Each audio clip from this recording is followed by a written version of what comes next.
खेलते हुए बालक को शोक में मां देख नहीं पाई और सब लोगों की आज्ञा से अब दूसरे विवाह का प्रस्ताव हुआ। निमाई राजी तो नहीं थे करने के लिए, लेकिन मां की इच्छा थी कि परिवार है, सब देखना है, कर लो। अब किनसे ब्याह है? बोले विष्णु प्रिया से। वो भी मायापुर में ही रहती थी।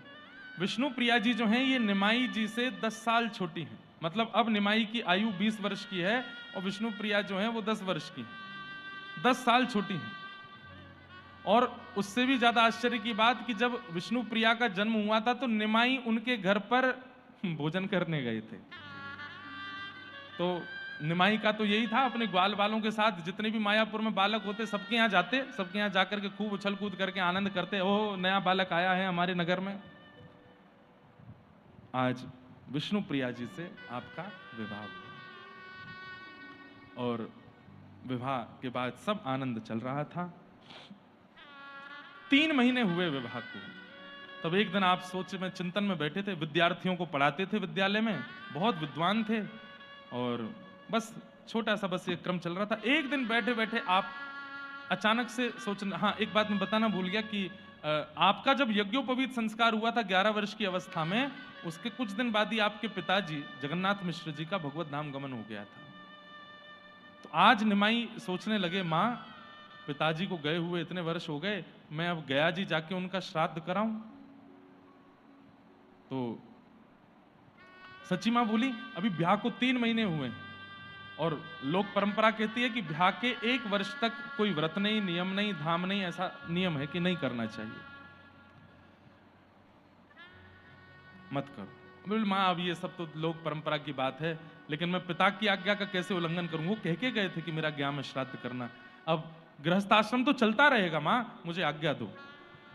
मां ने कहा, अकेली मैं नहीं हूं घर में, पत्नी भी है तुम्हारी, वो आज्ञा नहीं देगी तो नहीं जाओगे। विष्णु प्रिया के पास गए, मैं गया जी जाना चाहता हूं पिताजी का श्राद्ध आदि क्रम करने, तुम आज्ञा दे दो। विष्णु प्रिया इतनी समर्पित थी, कैसी बात कर रहे हैं आप, आज्ञा? मेरे प्रभु हैं आप, मेरे सर्वस्व हैं आप, आपकी जैसी इच्छा होगी वो मुझे राजी है। बोले नहीं, ब्याह को 3 महीने हुए, सब लोग कह रहे हैं कि अभी अभी विष्णु प्रिया के हाथ की मेहंदी भी पूरी तरह हटी नहीं है और तुम तीर्थ यात्रा पर जा रहे हो। बंधु उस समय पे तीर्थ यात्रा पर जाना ही बहुत बड़ी बात होती थी, पता ही नहीं होता था कि लौट के आएगा कि नहीं। साधन तो होते नहीं थे, दुर्गम रास्ते होते थे, रहने सहने के लिए कोई गेस्ट हाउस ये सब तो होते नहीं थे, वन में ही रहना पड़ता था, हिंसक जीव बहुत होते थे। तीर्थ यात्रा की चर्चा होते ही घर में मातम होने लगता था, पता नहीं अभी लौट के आएगा कि नहीं। तो इसलिए बड़ी संकोच की बात थी, लेकिन विष्णु प्रिया जी ने कह दिया आप जाइए, लेकिन एक वचन दे दीजिए। बोले क्या? जब तक आप लौट करके नहीं आएंगे तब तक मैं अन्न सेवन नहीं करूंगी, केवल जल पीऊंगी और फल पाऊंगी। नहीं नहीं, ऐसा क्यों करना है, मां की सेवा करनी है, घर देखना है। बोले कि आपको रोकने जाने में मैं नहीं रोकती, तो मेरे नियम में भी आप मत रोकिए, मैं व्रत करूंगी। आप आकर के जब पहली बार अन्न पाएंगे, आपका उच्छिष्ट वो पाकर के ही फिर मैं पारण करूंगी। ठीक है, ध्यान रखना अपना, मैं जाता हूं। और बंधुओं, हंसते खेलते निमाई का ये अंतिम रूप है। मां ने कहा अकेले जा रहे हो? नहीं, सब विद्यार्थी जा रहे हैं मेरे साथ में, सबको दर्शन करा के लाता हूं गया जी में। अच्छा, अपने मामा को साथ लेकर के जाओ, वो भी अच्छे विद्वान पंडित थे, चंद्रशेखर मिश्र आचार्य नाम था उनका। तो अपने मामा और विद्यार्थियों के साथ श्री निमाई मायापुर से गया जी के लिए निकल पड़े। गया जी गए, वहां पहुंच करके आपने प्रथम दर्शन एक स्थान के किए, ब्राह्मणों को बुला करके वहां की महिमा पूछी, विद्यार्थियों से कहा कि भिक्षा लेकर के आओ। गांव में जाकर के विद्यार्थी सब भिक्षा लेने के लिए गए, तो तीर्थ यात्री वो जितने भी ब्राह्मणों घरों में गए तो सब ब्राह्मणों को गौर से देखते, एक के भी यज्ञोपवीत नहीं था। तो भिक्षा लेने के लिए जाते, बिना यज्ञोपवीत के ब्राह्मण को देख के बोले नहीं नहीं नहीं, हम आगे से कहीं ले लेंगे, नहीं चाहिए। इस प्रकार पूरे नगर में घूमे, एक भी यज्ञोपवीत वाला ब्राह्मण नहीं मिला उनको। संध्या का समय हुआ, रात्रि में खाली हाथ लौट करके आए, तो निमाई ने पूछा कुछ लेकर के नहीं आए? बोले पूरे ब्राह्मण यहाँ पे ब्राह्मण उचित कर्म ही नहीं करते, यज्ञोपवीत ही नहीं पहनते, कैसे लेके आऊं? बंधुओं, उस रात्रि में चैतन्य महाप्रभु को भयंकर ज्वर चढ़ा, बुखार आ गया। सुबह उठ करके खूब औषधियां दी, लेकिन बुखार ठीक नहीं हुआ। तो सबने पूछा क्या हुआ है? तब चैतन्य महाप्रभु बोले, धाम वासियों के प्रति अपराध हुआ है। भले ही यहाँ के ब्राह्मण जनेऊ नहीं पहनते, लेकिन वो धाम में रहते हैं, वो कैसे भी हैं, वो धामवासी हैं। उनके प्रति हमसे अपराध हो गया कि हमने उनमें दोष देख करके उनकी भिक्षा नहीं ली है, इसीलिए ये ज्वर चढ़ा है। जाओ उन्हीं ब्राह्मणों के यहाँ जो यज्ञोपवीत नहीं पहनते, उन्हीं के यहाँ से भिक्षा लेके आओ, उनकी भिक्षा पाऊंगा तभी मेरा बुखार जाएगा। और उन्हीं ब्राह्मणों के यहाँ से भिक्षा लेकर के आए, जैसी निमाई दादा ने पाई तो बुखार उतर गया। माने सब विद्यार्थियों को बताया कि धामवासियों के प्रति कभी निंदा की भावना मत रखो। हम वृंदावन जाते हैं बंधुओं, जगन्नाथपुरी जाते हैं, द्वारिका जाते हैं, तो कई बार वहां के लोकल लोग, वहां के पंडा पुजारी, वहां के उनके व्यवहार देख करके हमारे मन में दोष आ जाता है।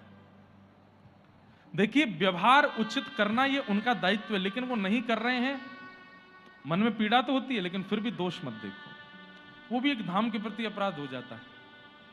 हाँ, कोई पाप की श्रेणी का कर्म कर रहा है तो उसके लिए तो फिर दंड होना चाहिए, लेकिन सामान्य सी क्रिया है।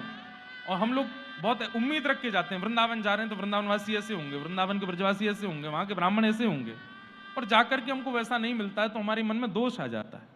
वो धाम के प्रति अपराध है। सब जगह दर्शन कर रहे थे, तभी आपने चंद्रशेखर आचार्य जी से पूछा, और क्या है गया जी में? तब उनके मुख से निकला, यहां भगवान के चरणारविंद हैं, चरण चिन्ह हैं। ध्यान से सुनिएगा बंधुओं सब, चरण चिन्ह का स्मरण करते ही आपके एक क्षण के लिए नेत्र बंद हुए, और जो राधा भाव चित्त में था कृष्ण तन के अंदर, वो अचानक से लागू हो गया। मैं देख सकता हूं वो चरण चिन्ह। अब ठाकुर जी नहीं है, अब श्री जी।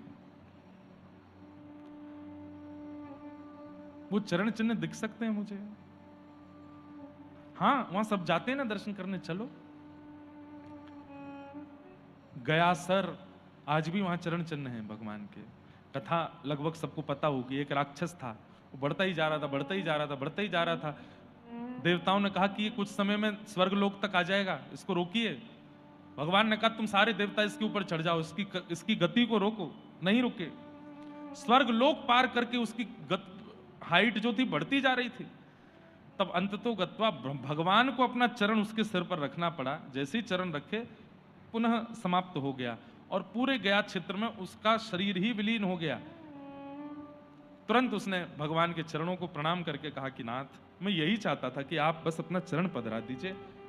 बोले तुमने बड़ी अच्छी भक्ति की, कुछ मांगो। बोले बस यही मांगना चाहता हूं कि संसार के जीव अपने पितरों को तर्पण करने के लिए जब इस भूमि पर आवे, तो आपके चरणों का ऐसा प्रभाव हो कि उनके पितृ चाहे पापी रहे हों, चाहे कैसे भी रहे हों, वो अगर गया जी में आके श्राद्ध करें तो आपके चरण स्पर्श का फल, मुक्ति उनको प्राप्त हो जाए। भगवान ने कहा तथास्तु। गया जी में जो श्राद्ध करेगा, उसके पितृ चाहे जैसे रहे हों, मेरे चरणों की प्राप्ति। इसलिए गया जी में तर्पण श्राद्ध का बहुत नियम है।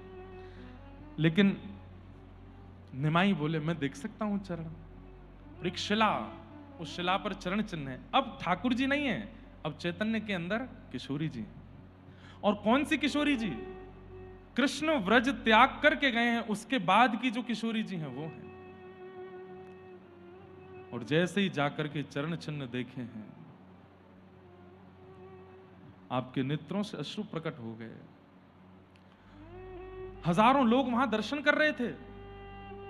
सारे विद्यार्थी और चंद्रशेखर आचार्य इतने ज्यादा संशय में हैं कि ये हमारा निमाई है। क्यों?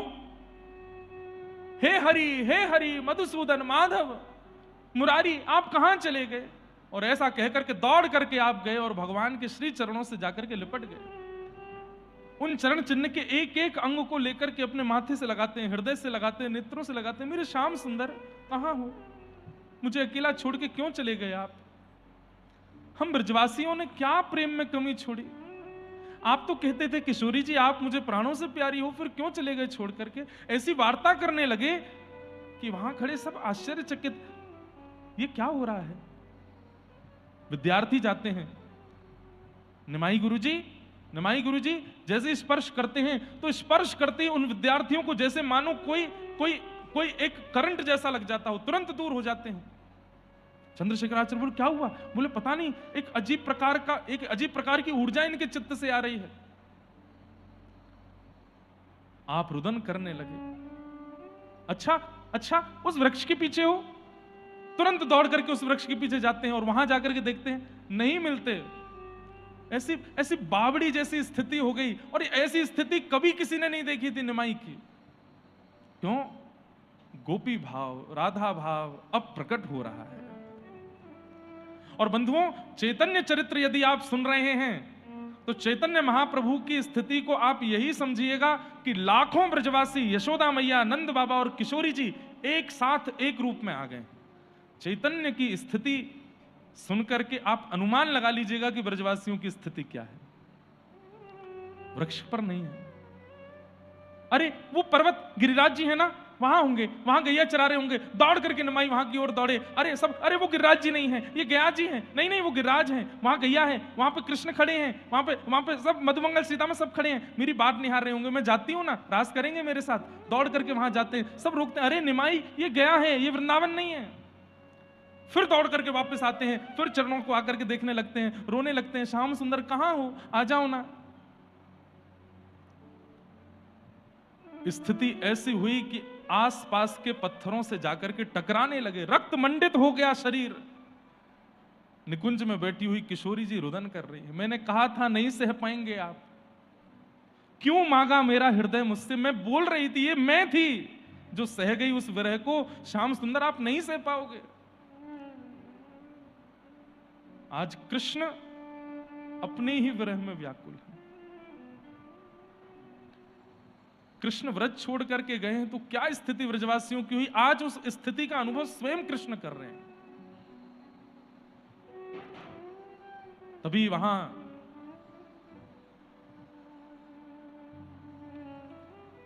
माधवेंद्रपुरी दास के शिष्य ईश्वरपुरी जी महाराज बैठे थे पास में, चैतन्य महाप्रभु के गुरु।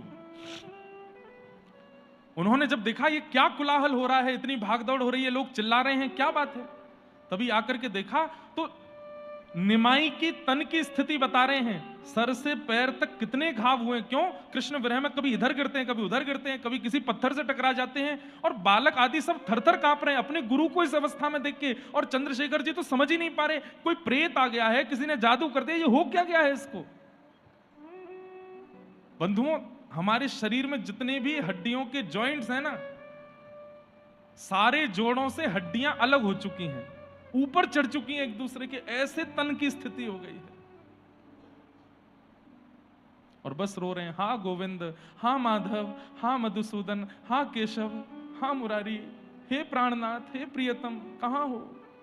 हे श्याम सुंदर, मेरे कृष्ण को कोई ले आओ, मेरे नंद नंदन को कोई ले आओ। बस ऐसा ही कहते कहते रो रहे हैं। बड़े बड़े वैद्य आ रहे हैं, कोई नब्ज देख रहा है। एक वैद्य ने जैसी नाड़ी पकड़ी है, घबरा करके छोड़ दिया हाथ। बोले क्यों? बोले नाड़ी नहीं है इनके, सांस चल रही है। हृदय पर हाथ रख के देख रहे हैं तो धड़कन नहीं है वहां पर। बड़े बड़े वैद्य सब लौट लौट करके जा रहे हैं। बोले हमारी सोच से परे स्थिति है तन की, ये क्या हो रहा है? तभी वहां ईश्वरपुरी जी आए, और ईश्वरपुरी जी ने आकर के जब चैतन्य महाप्रभु को देखा, बोले ये रोग नहीं है, ये रोग नहीं है, ये कोई पीड़ा नहीं है। तो बोले प्रेम रस में विभोर है, ये कृष्ण विरह है, ये प्रेम पुलकित। प्रेम की 10 अवस्थाएं पार होती हैं, 9 अवस्थाएं पार होती हैं, 8 अवस्थाएं पार होती हैं, तो उस समय प्रेमी के तन की जो स्थिति होती है वो हो गई है। चंद्रशेखर जी और सब बालक विद्यार्थी हमारे गुरु जी को बचा लीजिए ना, क्या हो गया है इनको? ईश्वरपुरी जी बोले गोपी गीत आता है? बोला हाँ, तुरंत बैठो, गोपी गीत का गान करो। सब बालक घेर करके बैठे हैं। बीच में चैतन्य महाप्रभु भावावेश में, नेत्रों से अश्रुओं की पिचकारियां चल रही हैं। किशोरी जी हैं, कृष्ण तन में, किशोरी जी हैं कृष्ण विरह में। सब बालक ईश्वरपुरी जी के साथ गा रहे हैं, जयति तेधिकं जन्मना व्रजः शयतं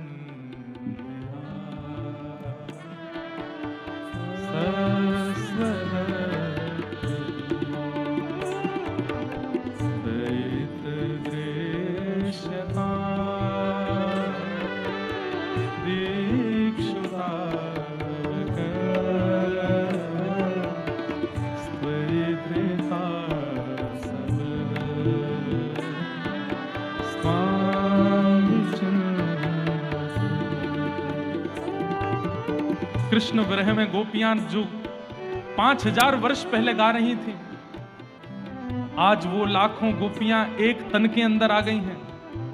आज वो किशोरी जी चैतन्य के अंदर आ गई।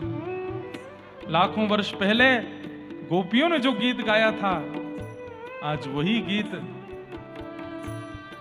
मानो कृष्ण चैतन्य गा रहे हैं, अपने लिए गा रहे हैं। सरदुदाशये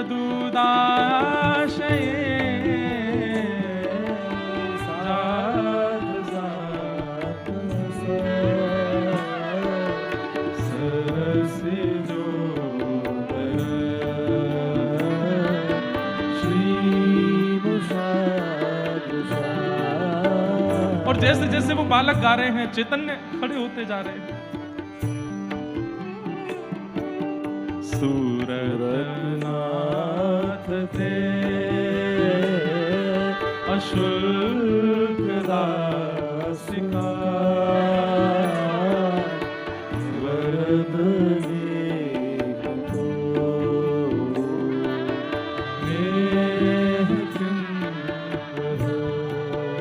हे प्राणनाथ, मेरा वध कर दीजिए। इस विरह को देने से अच्छा तो मेरा वध कर दीजिए श्याम सुंदर। ये पीड़ा देकर के इतना तड़पता हुआ मुझे देखने में आपको कष्ट नहीं हो रहा है? मैं रो रही हूं, मेरे नेत्रों से अश्रु गिर रहे हैं, मेरे माथे से रक्त निकल रहा है, मेरे तन की स्थिति इतनी विचित्र आपके विरह में हो गई है। श्याम सुंदर, इस स्थिति को देख करके तो कोई भी दया में आ जाएगा। दुनिया के लोग आपको करुणा सागर कहते हैं, दया सागर कहते हैं, कहां रह गई आपकी दया? अरे मैं तो अशुल्क दासी बनकर के, निशुल्क दासी बनकर के चरणों में आई थी, और आप मुझे ऐसे विरह में आतुर करके जा रहे हैं। मेरी एक इच्छा पूरी नहीं मिलना तो मत मिलिए, मुझे मार दीजिए ना, प्राण ले लीजिए मेरे, नहीं सह पा रहे हैं इस विरह को। बंधुओं, चैतन्य महाप्रभु उन असंख्य लोगों के बीच बैठकर के जब गा रहे हैं और बोल रहे हैं, सब किसी को पता ही नहीं चल रहा है हो क्या रहा है। बस ईश्वरपुरी जी वहां बैठे हैं जो पहचान गए। ये कृष्ण प्रेम है, ये कृष्ण विरह है गोपियों का।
दसम स्कंद भगवान का वक्ष स्थल है।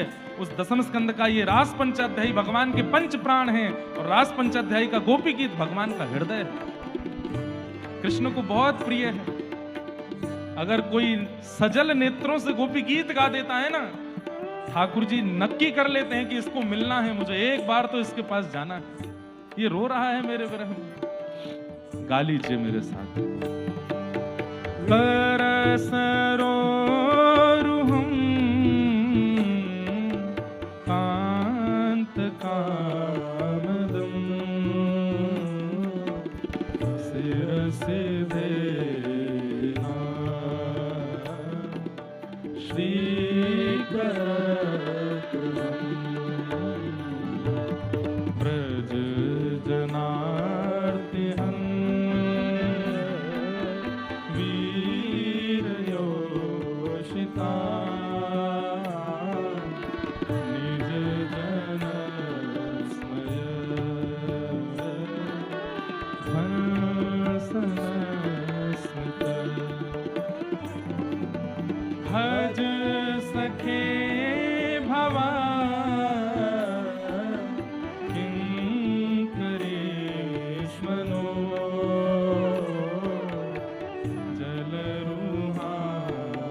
जैसे ये पंक्ति गाई है, प्रणत देहि नाम पाप कर्षणम, चेतन महाप्रभु फिर से दौड़े हैं और उन्हीं चरण चिन्हों से जाकर के फिर लिपट गए।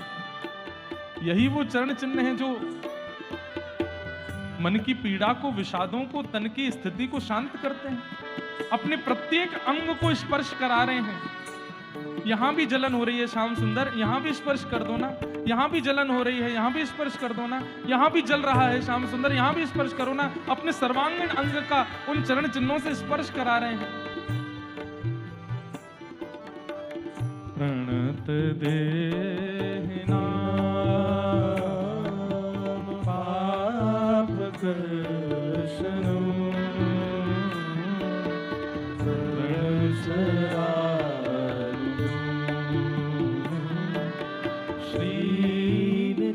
और जैसे भाव लिखे हैं वो सब भाव, अरे नहीं दूर हो रही है पीड़ा, यहाँ की जलन नहीं जा रही है। अरे श्याम सुंदर, आपने तो चरण रख करके उस कालिया नाग के फण पर अपने चरण पधरा करके उसके समस्त विष को दूर कर दिया था, विषादों को दूर कर दिया था।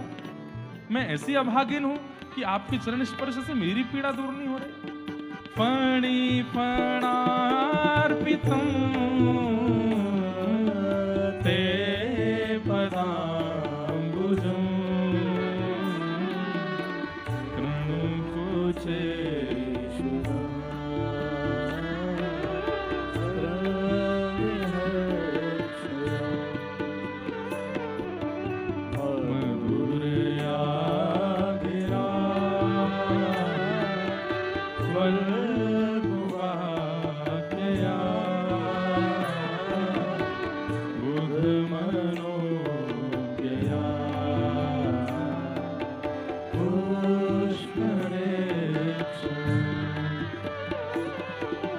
विधि करीर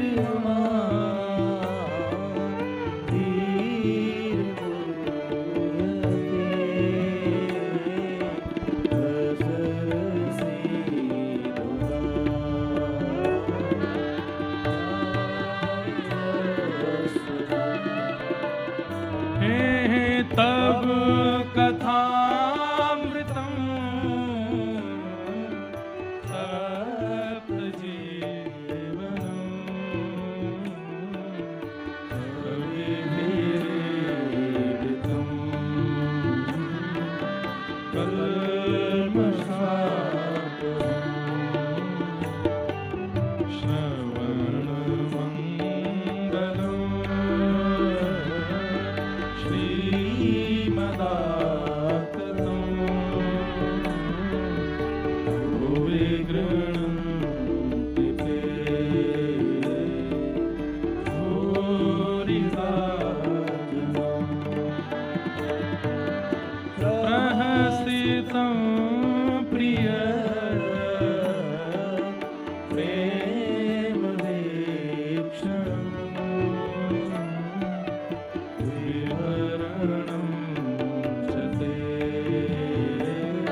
जैसे ही यह श्लोक प्रारंभ हुआ है, चैतन्य महाप्रभु इतने भावावेश में आ गए कि अब तो कोई सहन ही नहीं कर पा रहा है उनकी उस भाव को।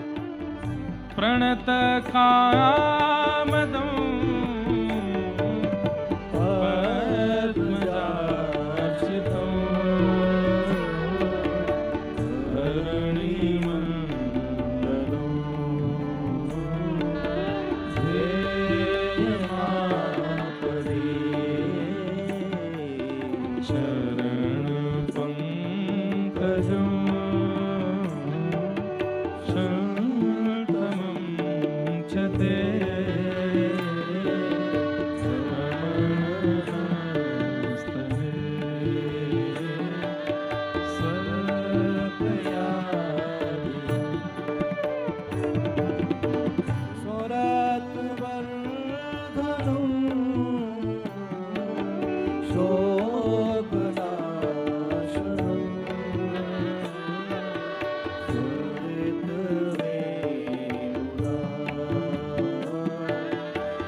यत्ते सुजात चरणां बुरुहं स्तनेषु भीतासनैः प्रियदधी महिकर्कशेषु तेनाटवीमटसि